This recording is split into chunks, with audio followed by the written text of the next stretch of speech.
میں اپنی بیٹیوں کا رشتہ کیسے کروں گا، کیسے ان کے ہاتھ پیلے کروں گا، کیسے ان کے نکاح کروں گا۔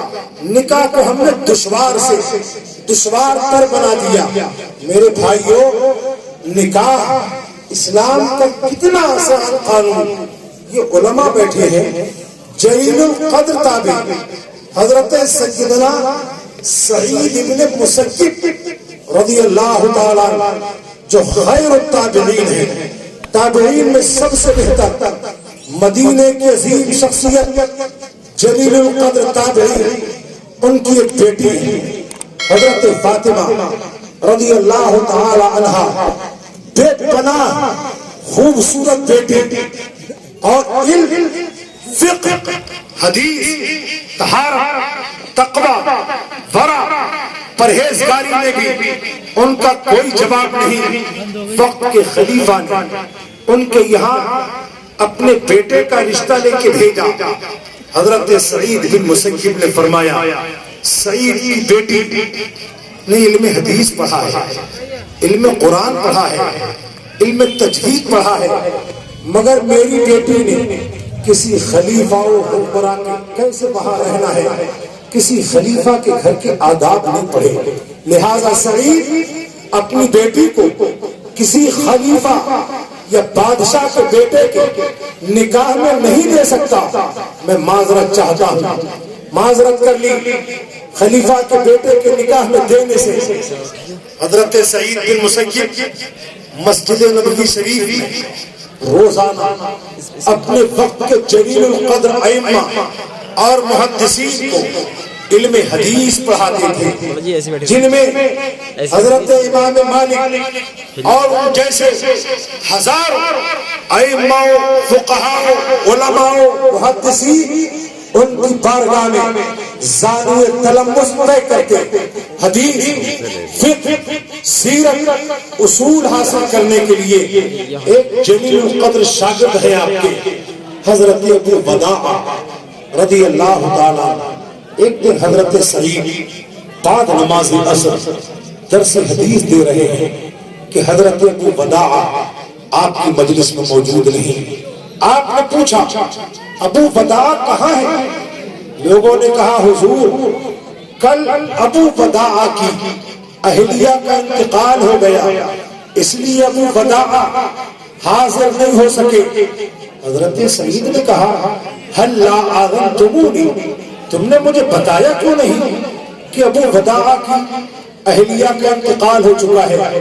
چلو ہم سب ابو وداع کے گھر چلتے ہیں اور ان کے ساتھ تعزیت کرتے ہیں، ان کے حالات پوچھتے ہیں۔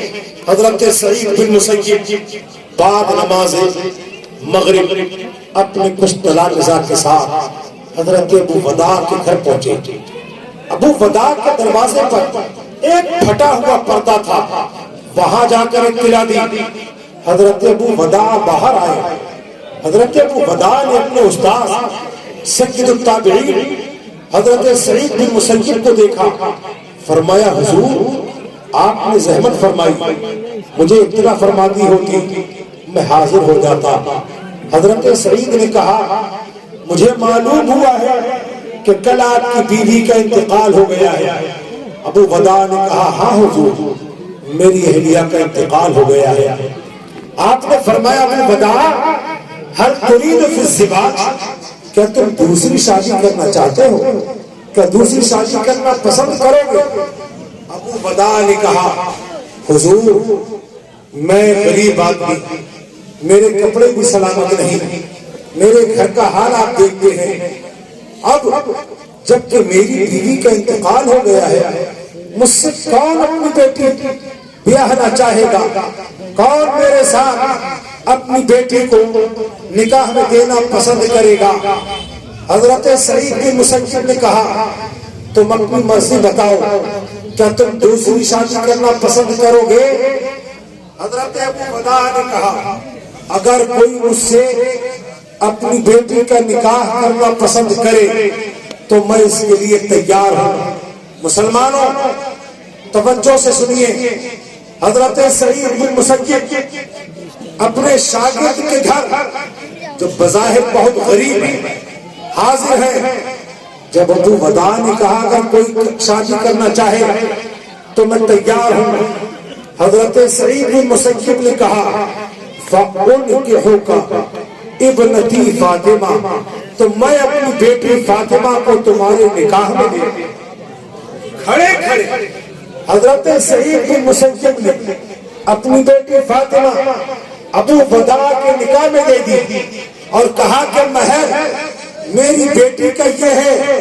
ابو ودا اللہ رب العزت نے تمہیں علم حدیث عطا کیا ہے، تم 1 سال تک میری بیٹی کو علم حدیث پڑھا دینا، یہی میری بیٹی کا مہر ہو. سبحان اللہ سبحان اللہ. نکاح کر دیا. گھر واپس آئے.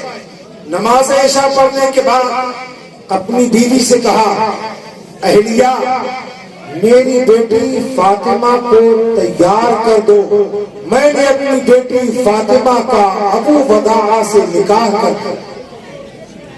عشاء کے بعد تیار کرایا اپنی بیٹی کو، ہاتھ پکڑا. ابو ودا کے گھر دوبارہ دستک دی. ابو ودا پھر آئے.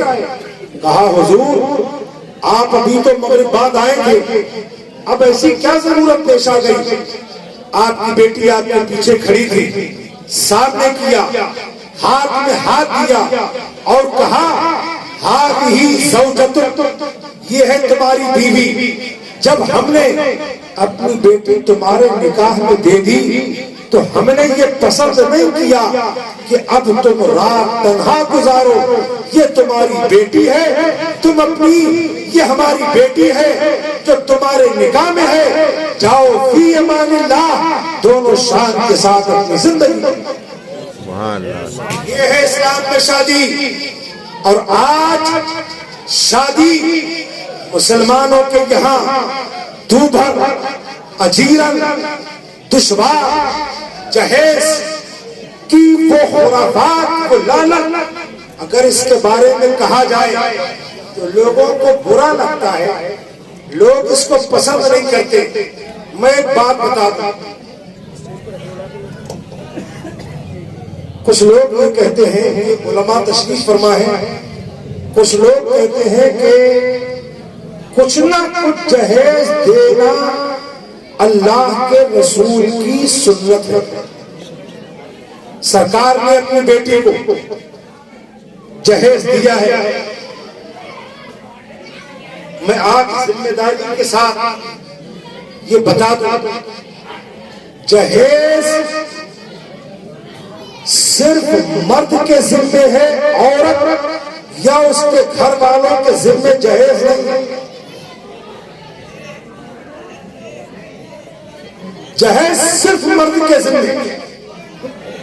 اللہ کے رسول صلی اللہ تعالی علیہ وسلم نے اپنی شہزادی حضرت فاطمہ کو اپنے مال سے کوئی جہیز نہیں دیا، کچھ بھی نہیں دیا. جب امیر المومنین سیدنا علی مرتضی کرم اللہ تعالی وجہہ الکریم کا رشتہ طے پا گیا، نکاح کا وقت قریب ہوا. سرکار نے حضرت علی سے پوچھا حل عندک شیء، علی تمہارے پاس کچھ ہے؟ آپ نے فرمایا یا رسول اللہ ما عندی شیء، میرے پاس کچھ نہیں سوائے ایک زرہ کے جو مجھے ایک غزوے میں حاصل ہوئی تھی، اس زرہ کے علاوہ کچھ. سرکار نے ارشاد فرمایا اس زرہ کو لاؤ. حضرت علی نے پیش کر دیا. سرکار نے حضرت معاذ بن جبل رضی اللہ تعالی عنہ کو وہ زرہ لے کے بھیجا بازار. اس زرہ کو جب بیچا گیا جو قیمت اس کی حاصل ہوئی، حضور اکرم صلی اللہ تعالی علیہ وسلم نے کچھ کے ذریعے سے ایک چکی، مشکیزہ، تکیہ اور کھجور کی چھال بھرا ہوا ایک بستر ان کو منگوایا، اور باقی حضرت سیدتنا فاطمہ رضی اللہ تعالی عنہا کا مہر تھا، یہ سارا سامان جمع کر کے آپ نے اپنی بیٹی کے ساتھ بھجوا دیا۔ مجھے یہ بتائیے، یہ جو جہیز ہوا وہ کس کے مال سے ہوا؟ سچ بتاؤ، یہ جہیز کس کے مال سے ہوا؟ حضرت علی کے مال سے ہوا کہ سرکار کے مال سے؟ تو بولیے کس کے مال سے ہوا؟ حضرت علی کے مال سے۔ بے شک سرکار نے اس لیے منگوایا کہ مولا کائنات نکاح سے پہلے سرکار کی ہی کفالت میں رہتے تھے، الگ نہیں رہتے تھے۔ حضرت علی کے کفیل مصطفیٰ جان رحمت ہے، سرکار کے گھر پہ رہنا، وہیں پر آپ کا کھانا پینا ہوتا تھا۔ جب نکاح کر دیا تو حضرت فاطمہ کا گھر حضور اکرم صلی اللہ تعالی علیہ وسلم نے ازواج مطہرات کے گھر سے الگ، جہاں آج کل جو لوگ حج کرنے کے لیے یا عمرے کے لیے تشریف لے گئے ہیں، روضہ اقدس کی پشت والی سائڈ میں جو چبوترا بنا ہوا ہے، در حقیقت یہ اصحاب صفہ کا وہ چبوترا نہیں جس پہ اصحاب صفہ بیٹھتے تھے، بلکہ یہ وہ جگہ ہے جہاں شہزادی مصطفیٰ جان رحمت حضرت سیدتنا فاطمہ زہرا رضی اللہ تعالی عنہا کا گھر تھا۔ یہ سرکار نے فرمایا یہیں آپ رہتی تھی۔ تو میرے بھائیوں، اسلام کے اندر جہیز عورت کے ذمے نہیں بلکہ جہیز مرد کے ذمے ہے۔ اب میں مسئلہ بتا دوں، جو شخص لڑکی والوں سے جہیز مانگتا ہے، اگر نکاح کے لیے یہ کہہ دے میں نکاح اسی وقت کروں گا جب یہ جہیز دیا جائے، اس جہیز کا حکم ہے کہ یہ رشوت ہے، اور رشوت لینا دینا اللہ کے رسول نے فرمایا الراشی والمرتشی کلاہما فی النار، رشوت لینے والا اور رشوت دینے والا دونوں جہنمی ہیں۔ یہ کلیئر یاد رکھیے، اسلام نے جو قانون دیا تھا اس کو ہم نے بھلا دیا۔ اسلام نے فرض کیا ہے باپ پر کہ جب باپ کا انتقال ہو تو باپ کی جو پراپرٹی ہے، جو جائیداد ہے، دکان، مکان، زمین، پلاٹ، فلیٹ، بینک بیلنس، جو بھی ہو، باپ کی پراپرٹی کی ہر چیز میں جس طرح بیٹے کا حق ہے اسی طرح بیٹی کا حق ہے، اور یہ حق وہ ہے جو شرعاً فرض ہے۔ فرض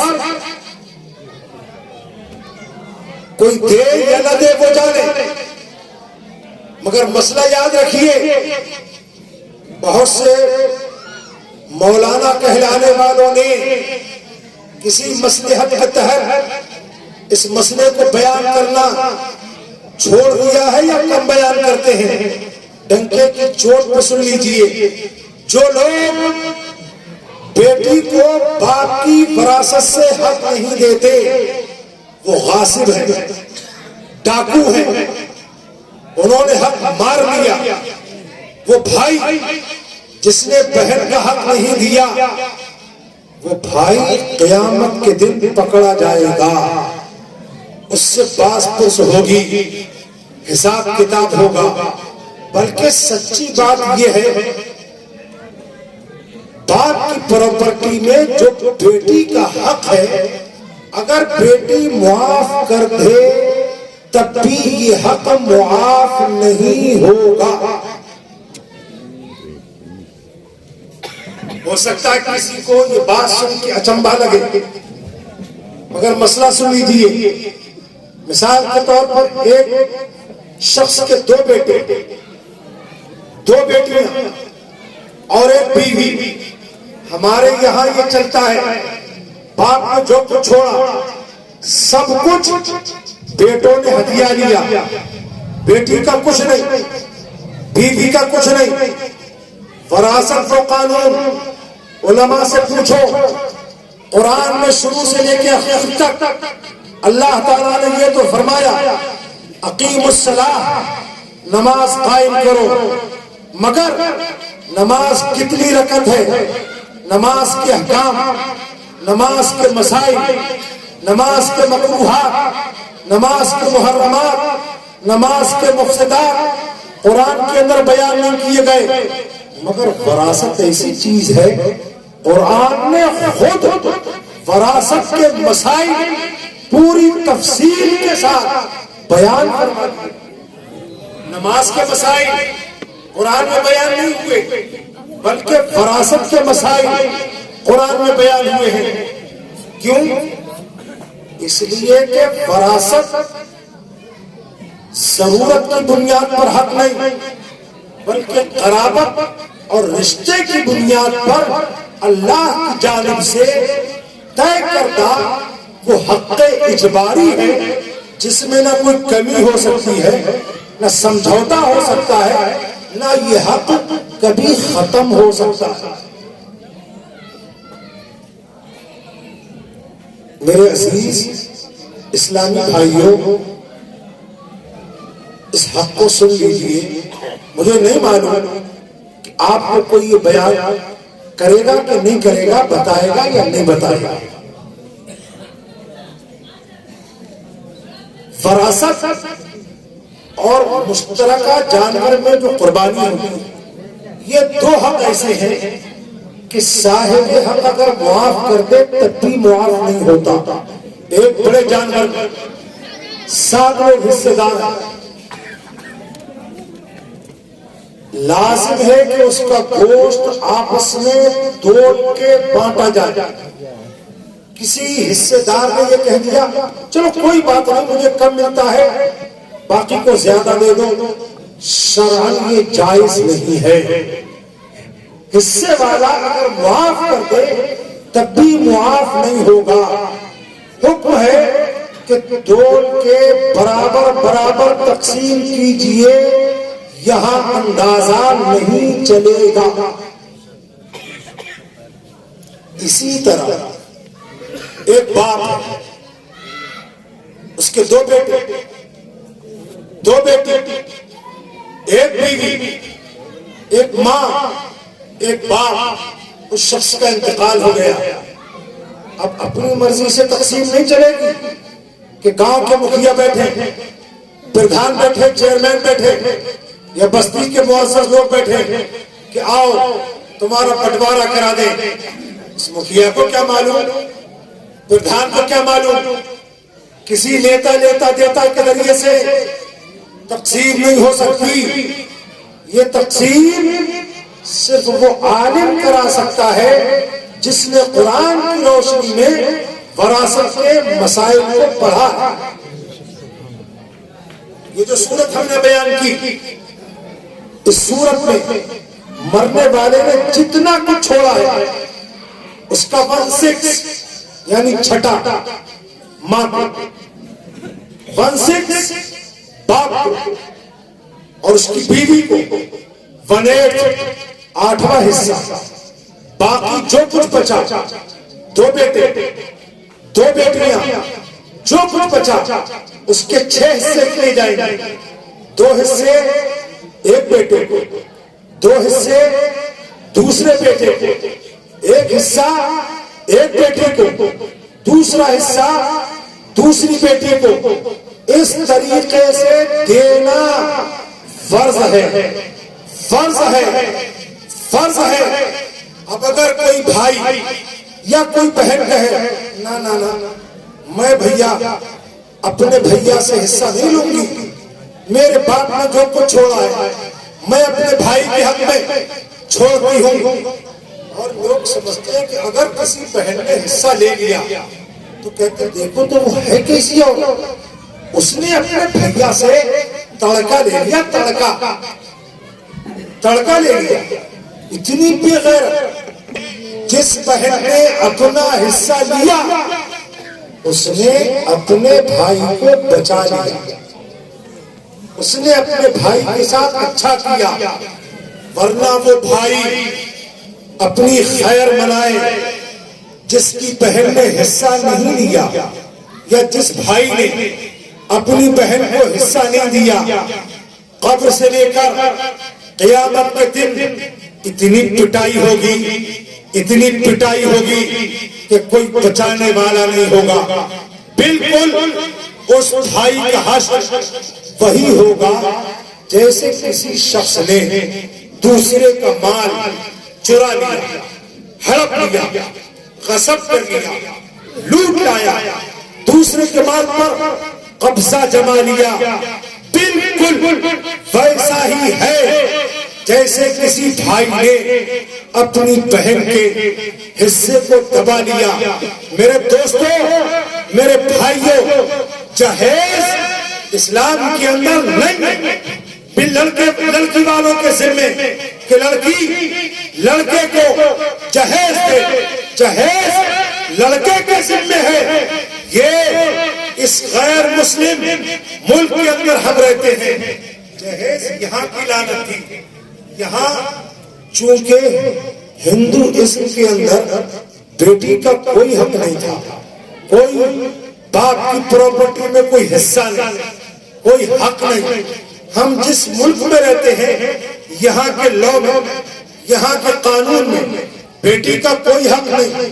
وہ تو میاں اب لے دے کے سپریم کورٹ نے بیٹی کو حق دیا ہے، اور وہ بھی ابھی تک الجھے ہوئے ہیں۔ بیٹی اگر اس کی شادی ہو جائے، وہ کہیں چلی جائے شادی ہو کر، تو اس کو کتنا ملے گا اور ملے گا کہ نہیں ملے گا؟ وہ آفٹر میرج ہے یا میرج کے بعد اس کا حق ہے؟ کب اس کا حق ہے؟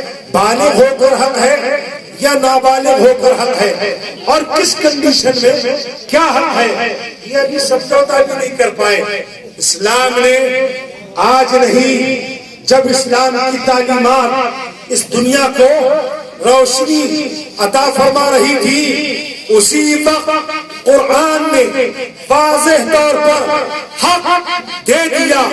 عورت بیٹی کی شکل میں ہو، کبھی ہاف پاتی ہے، کبھی 1/3 پاتی ہے، کبھی 2/3 پاتی ہے، کبھی 1/6 پاتی ہے، کبھی کوئی نہ ہو تو تعصیب محض کے طور پر کل پاتی ہے، کبھی 1/6 ماں کی شکل میں، کبھی 1/8 بیوی کی شکل میں، کبھی 2/3 بہن کی شکل میں، کبھی 1/3 بہن کی شکل میں۔ اسلام نے عورت کو جتنی شکلیں اتنے حصے عورت کو دے کر یہ بتا دیا کہ اسلام نے عورت کو باپ، بھائی، شوہر، ماں، بیوی کسی بھی شکل میں کسی کے بھی ساتھ ہو، کبھی حصے سے محروم نہیں رکھا۔ ہر صورت میں حصہ ہے، یہ صرف اسلام نے دیا۔ اسلام نے عورت کا اتنا خیال رکھا، اور ہم نے کیا کیا؟ جہیز کی لعنت عورت کی پیٹھ پر لاد کر جو بوجھ اسلام نے اتارا تھا، وہ بوجھ ہم نے لاد دیا۔ یہ غیر مسلم جو یہاں کے پائے جاتے ہیں، چونکہ ان کے یہاں باپ کی پراپرٹی میں کوئی حصہ نہیں ہوتا تھا، لہٰذا جب شادی کا وقت ہوا تو انہوں نے کہ بھئی یہ کنیا کو دان دیا جا رہا ہے۔ اب جب یہ کنیا، یہ بیٹی شادی کے طور پر جو دوسرے کے گھر پہنچائی جا رہی ہے، حقیقت میں یہ ہے کنیا دان۔ جب کنیا کو دان ہی کرنا ہے تو جس سے جو بنے، جوڑا، گھوڑا، فرنیچر، جو کچھ ہو سکے لے دے کر کے، اب جب کنیا دی، سب کچھ دیا، اب اس کا کچھ ہے ہی نہیں، لہذا سب کچھ باندھ بوندھ کے بیٹی کو ہمیشہ کے لیے روانہ کر دو کہ اب یہ بیٹی گئی، وہ جنم کا ساتھ ہے، وہ جو بھی ہو، ظلم ہو، ستم ہو، آندھی ہو، طوفان ہو، بیٹی جنم جنم کے ساتھ یہ کہہ کر ایک کے پلے باندھ دی گئی۔ اسلام کہتا ہے نہیں، جنم جنم کا ساتھ ہرگز شادی نہیں، بلکہ شادی ایک ایگریمنٹ ہے، ایک عہد ہے، ایک پیمان ہے، جس کے اصول ہیں، جس کے قوانین ہیں، جس کی کنڈیشنز ہیں، جس کی شرطیں ہیں۔ جب تک ان اصول کو دونوں فالو کریں، دونوں اپنائیں، دونوں ان کنڈیشنز پر کھرا اترے، دونوں ان اصول کو فالو کریں، یہ شوہر ہے، یہ بیوی ہے، دونوں ایک دوسرے کے ساتھ رہ کر زندگی گزاریں۔ مگر جب بتائے گئے رہنما اصول، بتائے گئے قوانین ان پر پورے نہ اتر سکے تو سنو، چلو مت، مرو مت، کٹو مت، پھانسی نہ دو، پیٹرول چھڑک کر، مٹی کا تیل ڈال کر خودکشی نہ کرو، پھانسی کے پھندے پر نہ لٹکو کہ اب ہم کیا کر سکتے ہیں، یہ تو جنم جنم کا ساتھ ہے، اب الگ تو ہو نہیں سکتے۔ اسلام کہتا ہے نہیں، ہرگز نہیں، جنم جنم کا ساتھ نہیں۔ عورت کسی گھر سے ہے، مرد کسی گھر سے ہے، دو ذہن ہیں، دو عقلیں ہیں، دو شکلیں ہیں، دو مزاج ہیں، ضروری نہیں کہ آپس میں مل جائیں، اگر مل جائیں تو اچھی بات، دونوں ساتھ رہیں۔ یہ شوہر ہے، یہ بیوی ہے، شوہر کا کام یہ الرجال قوامون علی النساء، مرد حاکم ہے، عورت محکوم ہے، عورت کے ذمہ ہے کہ اپنے شوہر کی خدمت کرے، اطاعت کرے، اس کے حکم کو مانے، بلکہ شوہر کے ذمہ یہ لازم کیا گیا، یہ عورت جو تیری بیوی بن کے تیرے گھر میں آئی ہے، مارنا مت، ظلم مت کرنا، ستم مت کرنا، اگر کبھی یہ تیری بات نہ مانے، پہلے تو پیار سے سمجھا، پیار سے نہ مانے تو زیادہ سے زیادہ یہ کر لے، اپنے بستر کو بیوی سے الگ کر لے، مگر حاشا وکلا، جانور مت بننا، ظالم مت بننا، اپنے بستر کو جدا کر لے۔ عورت کے سب سے زیادہ ناگوار جو چیز گزرتی ہے وہ یہ ہے کہ شوہر اس سے اپنے بستر کو جدا کر لے، اگر بستر کو جدا کرنے سے عورت نہ مانے تو صرف ہلکی سی ضرب لگا، اس ضرب میں یہ خیال رکھ چہرے پہ مت مارنا، چہرہ اللہ نے بہت مقدس بنایا ہے، چہرے پر کوئی ضرب نہ لگانا، 3 ضرب کی اجازت ہے، اس میں بھی یاد رکھنا لکڑی نہ ہو، ڈنڈا نہ ہو، پھالا نہ ہو، برچی نہ ہو، بلکہ تیری چھوٹی انگلی اس کے برابر کوئی لکڑی لے کر ایک بار میں 3 ضرب یا الگ الگ ایک ضرب لگا سکتا ہے، مگر اس پٹائی میں شرط یہ ہے عورت کے جسم کے کسی حصے پر کوئی نشان نہ بننے پائے، اگر نشان بن گیا تو شریعت کی نگاہ میں مجرم قرار پائے گا۔ عورت کو شریعت نے حق دیا ہے قاضی اسلام کے پاس جائے، اپنا نشان دکھائے یا نہ دکھا سکے تو نشان کے بارے میں بتائے، قاضی اسلام شوہر کو بلائے گا، باز پرس کرے گا، پوچھے گا عورت کو تو نے ایسی ضرب کیوں لگائی، جسم پہ نشان لگا دیا۔ 3 ضرب سے بھی کام نہ چلے، قرآن نے فرمایا سنو، جب آپس میں بات نہ بنی فَبْعَثُوا حَكَمًا مِنْ أَهْلِهِ وَحَكَمًا مِنْ أَهْلِهَا، ایک پنچ شوہر کی جانب سے، ایک پنچ عورت کی جانب سے، دونوں ملے آپس میں بیٹھے بات کرے، بات بن جائے تو اچھی بات، نہ بنے اب مرحلہ ہے الطلاق مرتان، اب آخری مرحلہ یہ ہے جب بات نہ بن سکے تو شوہر کو اختیار دیا کہ اپنی عورت کو ایک طلاق دے سکتا ہے، ایک طلاق، ایک سے زیادہ ایک وقت میں طلاق دینا اسلام کے دیے گئے اختیار کا ناجائز استعمال ہے۔ بہت بےہودہ ہیں وہ لوگ جو ایک وقت میں 2 طلاق یا 3 طلاق دے کر اپنی بھڑاس نکالتے ہیں. اسلام نے یہ بتایا تھا ایک وقت میں اور پھر یہ مرد و عورت نہ ملے ہو ایک مرتبہ شوہر کے اس کے بعد کچھ نہ بولے. اب 3 ماہواری تک دونوں کو اختیار ہے. یہ الگ وہ الگ، یہ سوچے وہ سوچے. 3 ماہواری کے اندر اگر سمجھ میں آ جائے کوئی پریشانی نہیں. 2 گواہوں کی موجودگی میں شوہر یہ کہہ دے میں نے تجھے واپس لیا، حسب ثابت دونوں میاں بیوی ہیں. اور اگر ایسا نہ ہو سکے 3 ماہواری گزر جائے اور یہ رکھنا ہی نہیں چاہتا تو اب بھڑاس مت نکال، غصہ مت نکال. وہ باقی بچی 2 طلاقیں ان کو دینے کی کوئی ضرورت نہیں. ایک طلاق کے ذریعے سے 3 ماہواری کے بعد عورت خود بخود نکاح سے باہر ہو گئی. اب جہاں چاہے جس سے چاہے وہ شادی کر سکتا. یہ اسلام کا قانون تھا. مگر ہم نے کیا کیا؟ ہم نے مذاق اڑایا.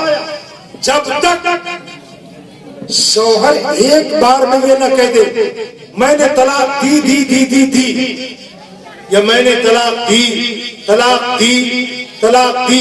یعنی ایک بار میں جب تک 3 طلاقیں نہ دے دے اس کو لگتا ہے کہ میرا کوٹا پورا ہوا ہی.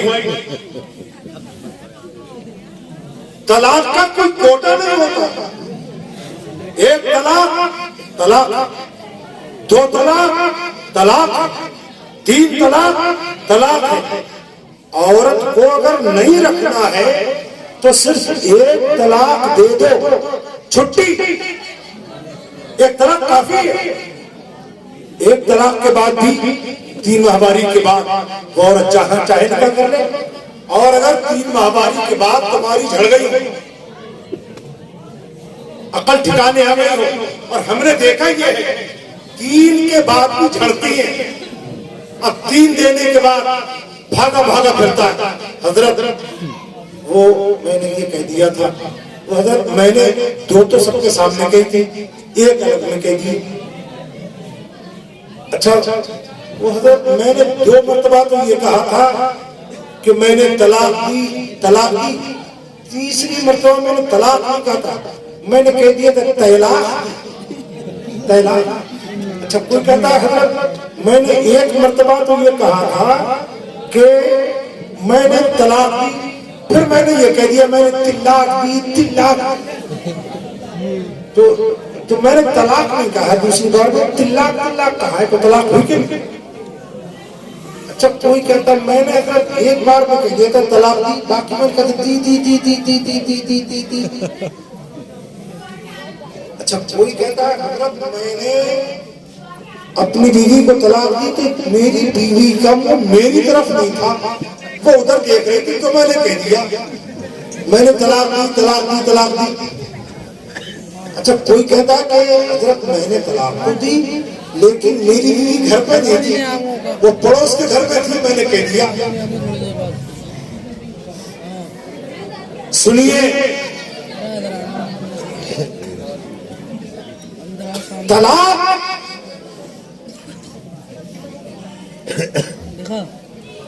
اللہ رب العزت نے یہ اس لیے نہیں رکھی کہ شوہر اپنی بھڑاس نکالے. ہرگز طلاق کا مقصد صرف یہ ہے، غور سے سنیے، کہ عورت اپنے آپ کو پھانسی کے پھندے پہ نہ لٹکائے.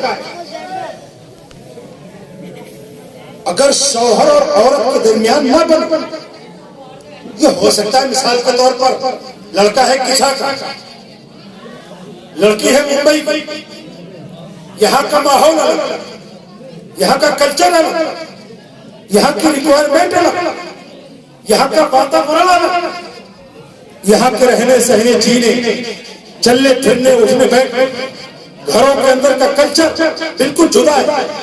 ممبئی کا ماحول الگ، وہاں کا کلچر الگ، وہاں کے لوگوں کا نیچر یہاں سے الگ ہو سکتا ہے، وہاں کا مزاج الگ ہے۔ اب وہاں سے عورت آئی یہاں